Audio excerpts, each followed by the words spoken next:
Bonjour à tous. Eh bien voilà, comme promis, une première petite vidéo que je vais vous faire pour vous présenter l'Asie. Et donc j'ai choisi cette image-là en fait puisque ça va être très intéressant. Ici on a un petit éléphant d'Asie. Alors c'est Disney, hein, c'est Disney Hong Kong. Et en fait c'est au niveau des yeux. J'essaierai de vous retrouver l'image, mais en fait lorsque l'Asie est partie explorer le reste du monde, ils sont notamment arrivés dans des zones, la Thaïlande, l'Inde où il y a des éléphants. Et ils en ont fait forcément des dessins pour les ramener auprès des gens et leur présenter leurs découvertes. Et en fait, il faut voir que sur les premiers dessins d'éléphants faits par les Asiatiques, tous les éléphants ont des yeux bridés. Voilà. Petit détail amusant, hein. Encore une fois, pour vous présenter que depuis l'Asie, on voit les choses différemment, hein. Naturellement, on bride à peu près les yeux de tous les animaux. Voilà. J'essaierai de vous retrouver la photo. Elle est assez célèbre, hein, notamment un éléphant en ivoire, je crois, fait par les Japonais.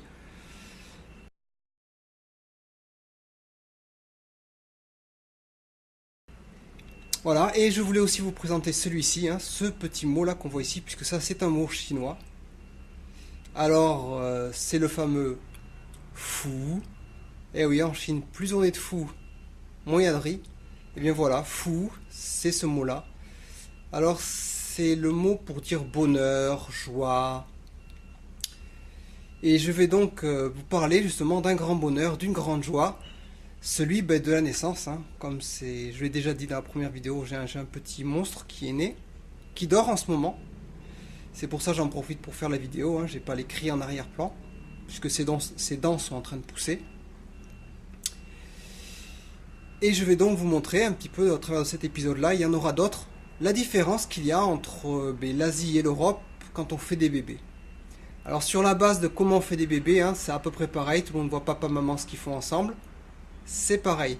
Je vais pas parler de ça, je vais parler d'autre chose et vous présenter des petites différences et des petits points communs avec notamment le Yuezhe, donc le premier mois de la naissance, les rituels qu'il y a à faire, puisqu'ici il n'y a par exemple pas de baptême, hein, que ce soit un baptême chrétien, musulman ou juif. Il n'y a rien pour la naissance, il n'y a aucune cérémonie religieuse. Il y a juste une tradition en fait de rester pendant un mois à prendre soin du bébé, des choses comme ça. Mais il n'y a pas de rite religieux, hein, il n'y a même pas de repas en fait de famille pour célébrer ça avec les gens. On offre des cuisses de poulet, voilà, c'est tout. On offre des cuisses de poulet aux gens pour célébrer la naissance d'un garçon, puisque c'est un garçon. Mais je reviendrai sur donc la naissance plus tard. Ici, je vais vous parler tout simplement de la grossesse. Voilà. Alors préparez-vous, j'ai essayé de faire un petit sketch pour rendre ça un peu plus attractif que simplement une image qui vibre dans tous les sens puisque je tiens le téléphone à la main. Voilà, je vais m'essayer à faire un petit sketch pour vous présenter de façon drôle une grosse différence malgré tout qu'il y a entre l'Asie et l'Europe. Pas une énorme différence, je dirais réelle, mais c'est une grosse différence si vous voulez faire des blagues, puisque j'ai fait une blague moi qui est tombée à l'eau à cause de ça. Allez, je vous en parle plus en détail juste après. Il n'y a pas de différence. Nous sommes tous égaux. Nous sommes tous des êtres humains.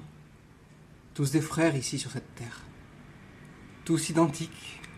Tous ont une grossesse qui va du 2e mois au 9e mois. Tous, nous savons qu'avant le 3e mois, il ne faut pas annoncer de naissance. Tout simplement parce qu'il peut y avoir des fausses couches. Voilà, nous sommes tous égaux, tous les mêmes, et il n'y a pas de raison de manifester, hein, comme je le vois partout, hein, comme quoi les étrangers sont différents, c'est des aliens, et... Non, nous sommes tous égaux, et... Eh? Quoi? Quoi? Dis-moi!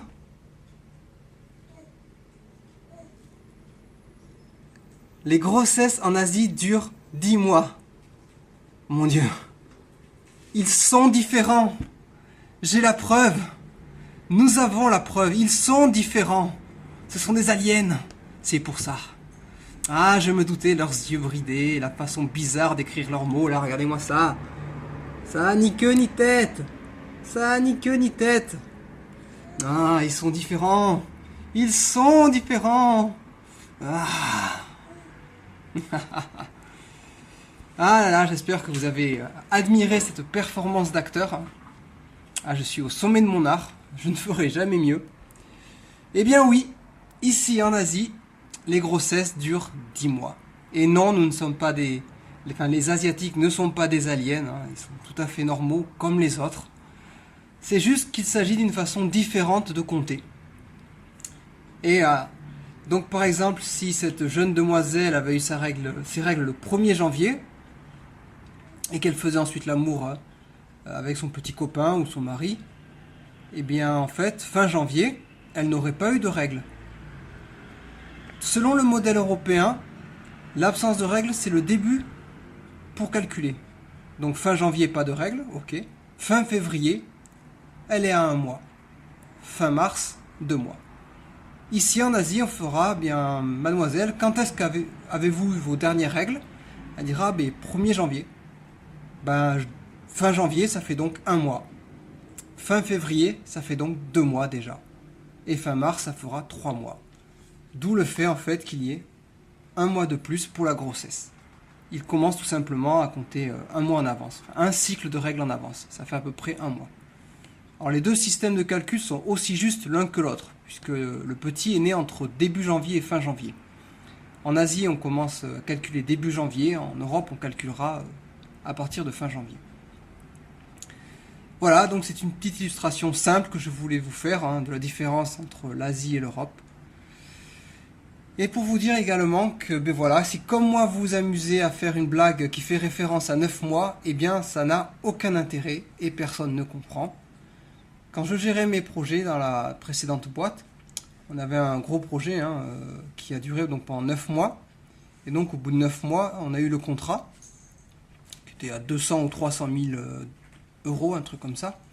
Et donc moi on était tous contents. Puis j'ai fait la blague dans la réunion, dans la partie qu'on a organisée pour fêter la réussite du projet. J'ai fait 9 mois en plus, ça fait un beau bébé. Et ça a fait un bide monumental. Parce qu'en fait, 9 mois, c'est absolument pas associé à une grossesse. C'est 10 mois qui est associé à la grossesse.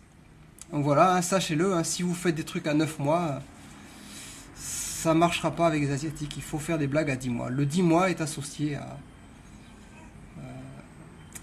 à l'accouchement. D'autant plus qu'ici, en Chine, le 10 est un bon chiffre. C'est un chiffre qui porte bonheur. Donc, ça a plein de significations sur lesquelles je reviendrai, les chiffres en Asie. 10 mois. Voilà. Et bien voilà, fin de cette deuxième petite vidéo sur vue d'Asie pour vous expliquer un petit peu les différences avec l'exemple le plus simple. Et oui, ici, il y a 10 mois de grossesse. Allez, ciao!